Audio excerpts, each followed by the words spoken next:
또 예수님 성탄절이라 기쁜데 또 오랜만에 뵙는 얼굴들 보니까 제가 기쁩니다. 우리 사랑하는 신경희 사모님 메리 크리스마스. 또 우리 성표 러브유 메리 크리스마스. 다 반가운 얼굴들인데 우리 한번 그냥 눈으로 옆에 분들을 보시며 다시 한번 메리 크리스마스.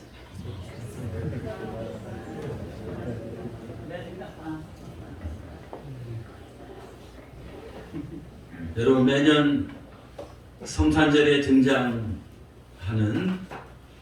그 유명한 인물들이 있습니다.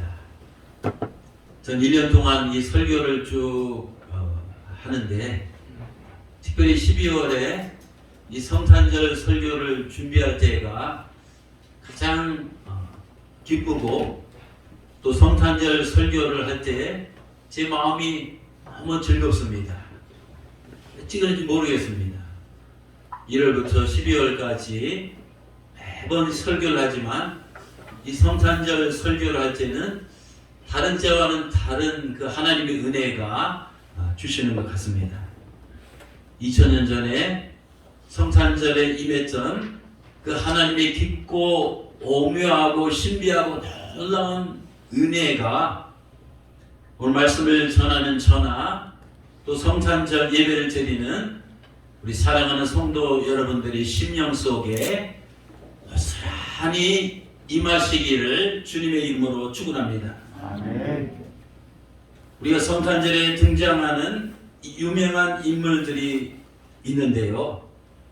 특별히 성탄절 스토리에서 이 인물들을 빼면 성탄절 사건은 무미건조한 이야기가 될 수 있습니다. 여러분, 그 인물들이 누군지 아십니까? 바로 동방에서 온 이 박사들입니다. 그들은 오늘 우리가 읽은 이 성경 본문의 주인공들입니다. 그런데 사랑하는 성도 여러분, 2000년 전에 그들이 멀고 먼 이 동방에서 예루살렘까지 온 목적이 무엇이었을까요? 그들은 예루살렘에 관광하러 가지 않았습니다. 또 그들은 예루살렘에 황금과 유향과 모략을 이제 팔기 위해서 장사하러 가지 않았습니다. 또 그들은 자신들이 알고 있는 이 하늘에 관한 이 천문학적인 이 지식을 유대인들에게 전하러 가지 않았습니다. 동방 박사들이 예루살렘을 방문한 그 이유는 오직 한 가지 목적이었습니다. 그것은 이 땅에 탄생하신 이 구세주 예수님께 경배를 드리기 위함이었습니다. 오늘 본문 2절을 보시기 바랍니다. 다 같이 한번 한 목소리로 합독하시겠습니다. 시작. 유대인과 거론하시니가 어디 계시나 우리가 동방에서 그의 별을 보고 그에게 경배하노라. 아멘. Roja, can you read that verse? The English part? Okay, English. We saw his stars in the east and have come to worship him. We saw his star in the east and have come to worship. 예. 여러분, 이 경배라는 뜻은 쉬운 말로 말하면 예배입니다. 이 수많은 이 동방 박사들이 많은 사람들을 이끌고 멀고 먼 땅을 지나서 예루살렘이 베들레헴까지 간 그 유일무이한 목적은 예수님께 워십, 예배를 드리기 위해서 찾아갔습니다. 근데 오늘 본문 성경을 읽어보면 많은 사람들이 등장하는 것을 보게 됩니다. 근데 그 중에서 이 땅에 오신 예수님께 예배 드리러 간 사람은 동방 박사들밖에 없습니다. 다른 사람들은 구세주가 이 땅에 이 베들레헴에 탄생하셨다는 소식을 알고 있음에도 불구하고 단 한 사람도 예배를 드리러 가지 않았다는 사실입니다. 왜냐하면 그 사람들은 하늘 일에는 전혀 관심이 없고 오직 머릿속에는 온통 이 땅의 일에만 이 관심을 갖고 있었기 때문입니다. 인류 역사상 이 첫 성탄절에 주님을 경배하기 위해서 예배의 자리에 나오지 않았던 그 사람들은 누구였습니까? 첫째는 헤롯 왕이었습니다. 헤롯은 당시 이 땅에 있는 정치 권력을 장악하고 그 권력을 유지하는 일에만 눈독을 들이고 혈안이 되어 있었습니다. 어느 누구도 자신의 왕권을 위협하거나 빼앗는 것을 용인하지 않았습니다. 나중에 보면 2살 이하의 그 어린아이들을 자기 잠재적인 이 왕권을 탈취할 수 있는 이 세력들을 완전히 다 이 살해했습니다. 때문에 헤롯 왕은 베들레헴의 이 만왕의 왕으로 태어나신 예수님께 엎드려 이 경배할 필요성을 전혀 느끼지 못했습니다. 둘째는 대제사장입니다. 헤롯이 정치 권력의 정상을 차지하였다면 당시 종교 권력의 이 정상을 차지한 인물이 바로 대제사장이었습니다. 대제사장도 기득권층의 이 특권을 누리며 호의호식하며 이 땅에 있는 자신의 이 종교 권력을 유지하는 일에만 이 급급했습니다. 그 때문에 그들은 그리스도께서 이 베들레헴에 탄생하신다는 소식을 알고 있음에 불구하고 예수님께 겸손히 무릎 꿇고 그 만왕의 왕으로 오신 그 아기 예수님께 예배 드리러 가지 않았습니다. 셋째는 서기관들입니다. 그 당시 인텔리계층에 속했던 율법학자들, 이 공부 많이 한 이 지성인들입니다. 그들은 율법에 사로잡혀서 자신들의 지식을 맹신하였던 자들이었습니다.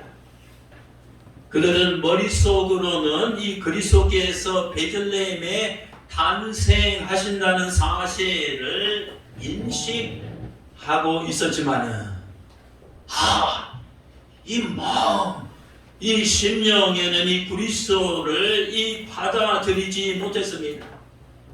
때문에 그들은 대제사장과 이 한통속이 되어서 예수님께 겸손히 겸허히 자신을 낮추고 무릎 꿇고 예배 드리러 가지 않았습니다.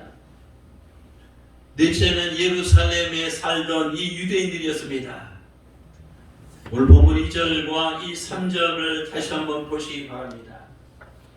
유대인이 왕으로 나신 이가 어디에 계십니까? 동방 박사들이 말합니다. 우리가 동방에서 그의 별을 보고 그에게 예배 경배하러 먼 길을 왔습니다.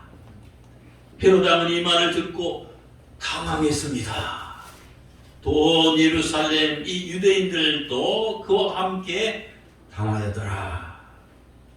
예루살렘에 거주하던 사람들은 이 구세주가 탄생하셨다는 소식을 듣고 이 헤롯 왕처럼 심기가 편치 않았습니다. 당황했습니다. 하지만 그것으로 끝입니다.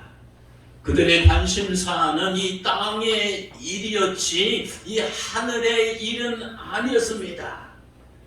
그저 땅에서 시집가고 이 땅에서 장가가고 땅에서 밭을 사고 땅에서 솥을 사고 또 땅에서 먹고 사는 일들이 예루살렘 거민들에게는 급선무였습니다. 때문에 그들 중에서 어느 누구도 동방 박사들을 따라서 예루살렘과 베들레헴이 천안 아산거리거든요. 그 많은 사람들 중에서 동방 박사들을 따라서 예수님께 예배 드리기 위해서 이 베들레헴에 간 사람은 성경에 보면 이 단 한 사람도 없었습니다. 오만한 헤롯 왕, 거만한 제사장, 교만한 이 서기관, 또 무지한 예루살렘의 군중들의 이 공통점은 무엇이었습니까? 그들 이 땅에 이 구세주로 강림하신 그 예수님께 예배 드리기를 이 거부한 자들이었습니다. 근데요, 사랑하는 성도 여러분, 제가 오늘 설교 준비하다가 또 놀라운 사실 하나를 깨달았는데, 그 사람들은 또한 어떤 사람들이었는지 아십니까? 그들 모두는, 이 네 그룹 사람들 모두는 예수님께서 탄생하신 후 33년이 지났을 때 그 예수님을 배척하고, 그 예수님을 핍박하고, 그 예수님을 십자가에 잡아 죽여서 이 못 박는데 앞장섰던 이 부류들이었습니다. 빌라도가 한편에 대해서 예수님을 사형하는데 이르게 한 헤롯왕 안디바는 오늘 성경 본문에 나오는 그 헤롯 대왕의 이 아들이었습니다. 또한 대제사장과 이 서기관 그룹은 예수님을 잡아서 빌라도에게 넘긴 아주 앞장서니 장본인들이었습니다. 또한 빌라도가 예수님에게 최종적으로 사형을 선고하기 전에 예루살렘 유대인 군중들에게 이렇게 물었습니다. 내가 이 예수를 어떻게 하랴? 그때 성난 군중들은 다 같이 이렇게 외쳤습니다. 십자가에 못 박으시오! Crucify him! 십자가에 못 박으시오! 그 예루살렘 모든 유대인들이 하나같이 함성을 질리며 이 빌라도가 사형 언도를 내리도록 이 압박을 했습니다. 천소탕절 때 예수님께 나와서 겸손히 무릎 꿇고 엎드려 예배하기를 거부했던 이 네 그룹들은 저 헤롯 왕과 대제사장과 이 서기관들과 예루살렘의 유대인들은 결국 주님을 배척하고 주님을 십자가에 못 박고 스스로 이 멸망의 길을 선택했습니다. 하지만 주님을 마음속에 영접하고 주님 앞에 나와서 그 주님께 예배를 드렸더니 동방박사들은 이 영생의 길로 들어섰습니다. 아멘. 이처럼 주님을 Worship the Lord, 이 주님을 예배하는 자와 이 주님을 예배하지 않는 자의 운명은 극명하게 갈라집니다. 주님을 마음과 뜻과 정성을 다해서 예배하는 자는 하나님께서 약속하신 영원한 이 생명을 얻지만 예배를 이 거부하는 자는 결국 영원히 버림을 받습니다. 예배하는 자는 이 구원의 길로 들어서지만 이 예배를 무시하는 자는 이 사망의 길로 접어들었습니다. 말하자면 예배, 우리가 지금 예배 드리고 있잖아요. 이 예배가 그들의 인생을 바꾸고 그들의 운명을 영원히 뒤바꾸어 놓았습니다. 우리는 오늘 역사상 2021번째 이 성탄절을 맞이하고 있습니다. 지금은 또 이 성탄절 때와 마찬가지로 오늘 이 천안에 또 아산에 또 대한민국에는 5대양 6대주에는 70억의 이 사람들이 살고 있는데 결국 두 그룹의 이 사람들로 양분됩니다. 한 그룹은 헤롯왕과 대제사장과 이 서기관들과 예루살렘 유대인들처럼 예수님께 예배하는 그 자리에 나오기를 거부하는 사람들입니다. 파티에는 가지만, 놀러는 가지만, 회식의 자리에 가지만, 또 뭐 서로 먹고 마시고 이런 자리에는 가지만 이 성탄절에 예배의 자리에 나오지 아니하고 예수님을 거부하고 끝까지 하나님의 선물에 등을 돌리며 갈 길을 가고 있는 사람들입니다. 또한 그러면 이 동방 박사들처럼 예수님께 겸손히 무릎 꿇고 예배하기 위해서 이 경배의 자리에 나오는 사람들이 있습니다. 제가 청담동을 이사 왔는데 교회 오려면 남부대를 와야 됩니다. 차가 많아요. 아침에도 저녁에도 새벽 끄다고도 하는데 8시 전으로 하는데 정말 이 많은 사람들이 어디서 와서 어디로 가고는 있지만 정말 이 사람들 중에서 과연 몇 프로가 주님을 영접하고 주님이 주신 영생의 선물을 받아들이며 이 예배의 자리에 향하고 있는 사람들이 과연 몇 프로나 됩니까? 여러분, 우리는 오늘 동방 박사들을 통해서 예배의 중요성, 로사, the significance of worship, 예배의 중요성을 깨달아야 됩니다. 아울러 이 동방 박사를 통해서 예배하는 이 사람들의 이 자세가 어떠해야 하는지를 우리는 배워야 됩니다. 특별히 3가지를 예배 자세를 배워야 됩니다.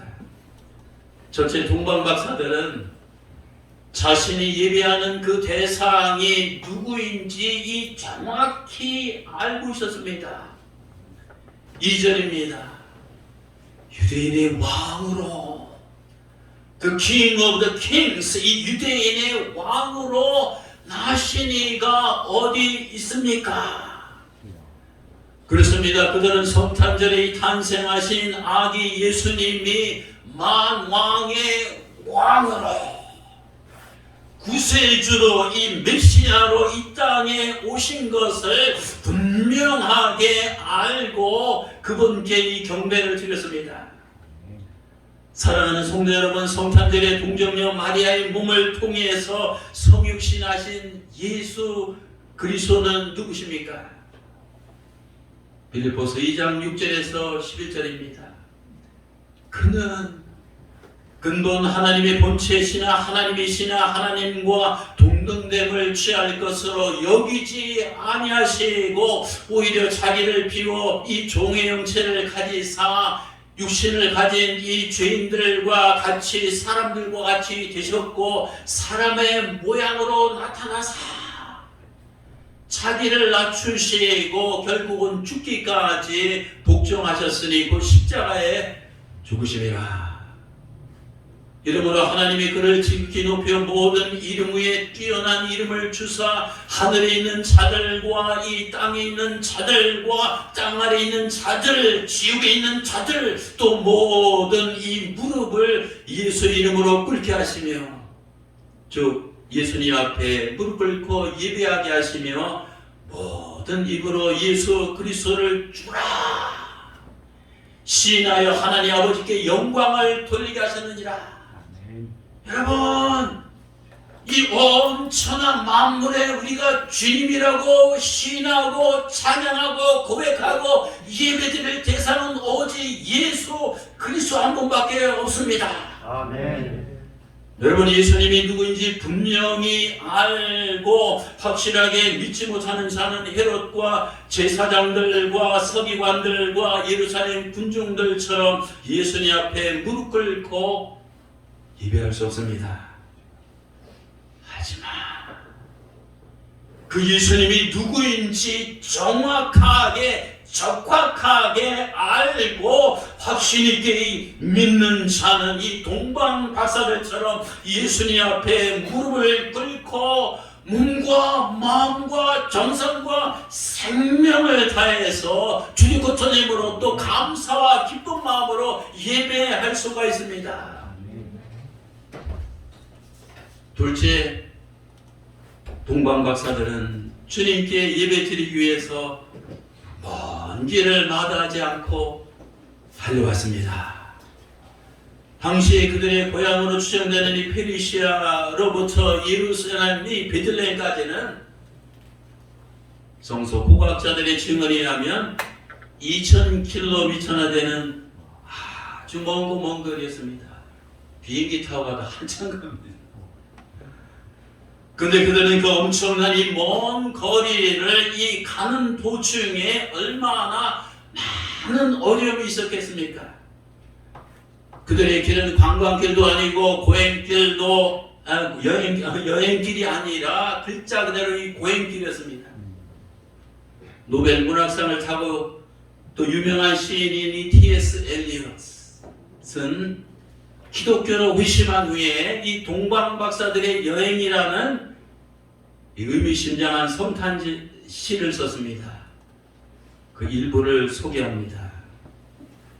동방박사들의 여정. 2000년 전에 걸어서 광야길 산 넘고 물 건너 지나는 동방박사들의 여정을 한번 상상하며 저 시를 한번 음미하겠습니다. 추운 길을 왔느니라. 여행하기에는 그토록 긴 여행을 하기에는 연중 가장 혹독한 때였노라. 길은 푹푹 빠지고 이 날씨는 매섭고 바로 한겨울이었노라. 게다가 낙타들은 이 등껍질이 벗겨지고 발이 쓰리고 꾀를 부리며 어떤 때 녹는 눈덩이에 들어 누웠느니라.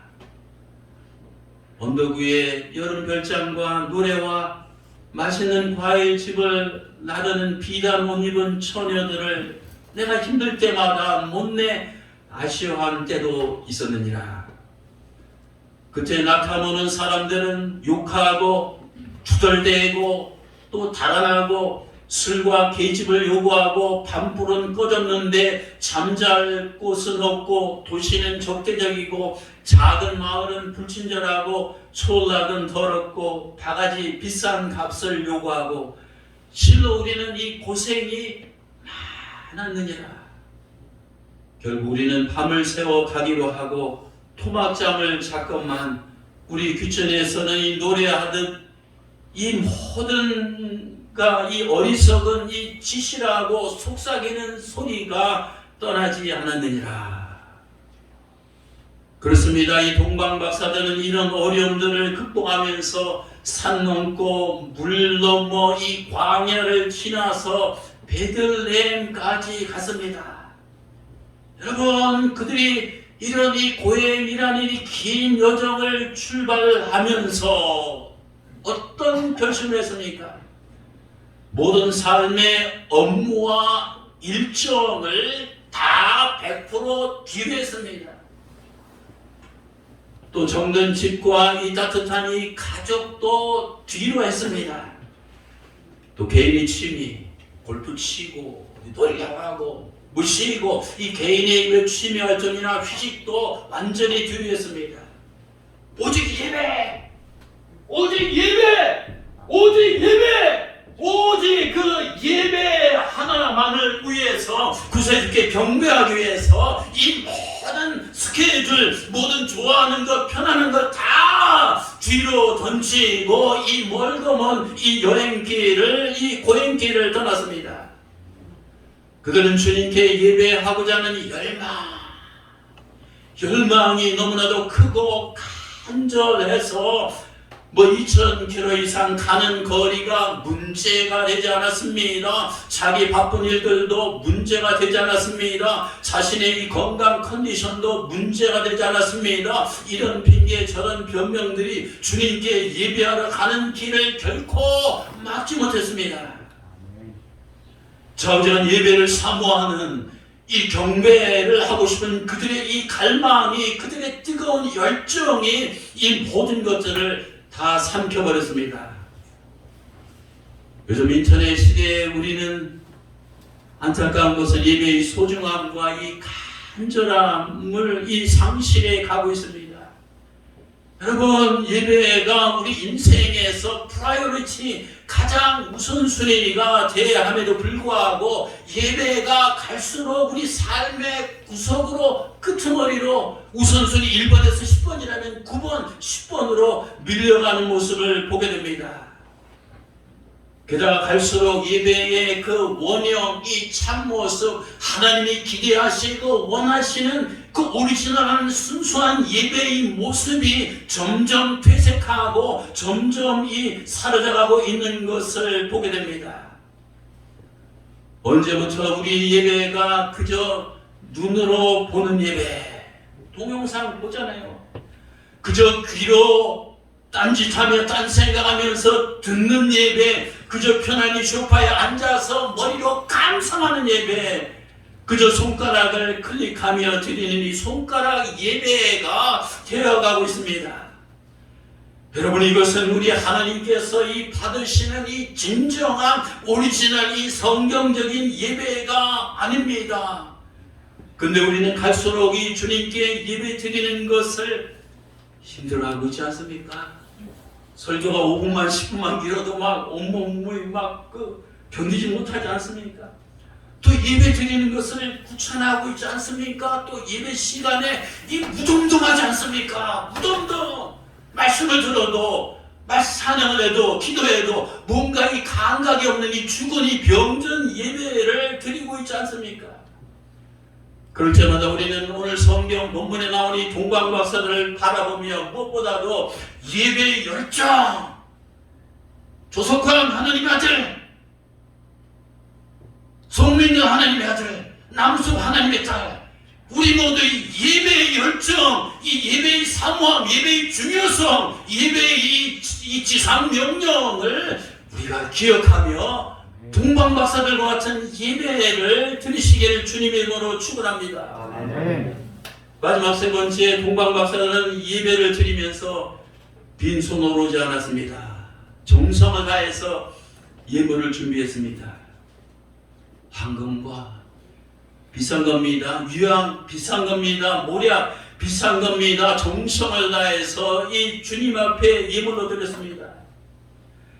주님께서 이 땅에 오셔서 사람으로부터 받으신 이 최초의 예물은 바로 동방박사들이 드린 예물이었습니다.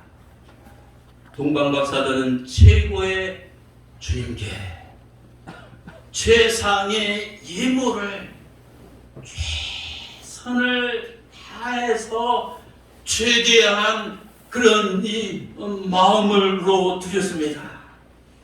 그들은 주님 앞에 억지로나 인색함으로나 생색용으로 예물을 드리지 않았습니다. 사랑하는 성도 여러분, 예물은 주님을 향한 내 마음의 고백입니다. 내 사랑의 이 표현입니다. 주님을 향한 나의 마음이 열려있으면 호주머니가 열리지만 주님을 향한 나의 마음이 닫혀있으면 호주머니가 닫힙니다. 드리는 예물을 보면 그 사람의 마음 중심, 그 사람의 하, 그 사람의 심장, 그 사람의 영혼, 그 사람의 심령 중심이 어디로 향하고 있는지 알 수가 있습니다. 황금은 금덩어리처럼 이 동방박사들이 변하지 않은 이 순수한 믿음을 상징합니다. 유향은 이 타오르는 이 불타는 유향처럼 그들의 희생적인 이 헌신을 나타냅니다. 모략은 이 방부제 역할을 하는 이 모략처럼 그들의 부패하지 않는, 변질되지 않는 이러한 이 순수한 이 신앙을 나타냅니다. 우리도 이런 마음을 예물에 담아서 주님 앞에 아낌없이 드리고 후회 없이 드리고 남김없이 드리고 미련 없이 드리시는 여러분이 되시길 바랍니다. 아멘.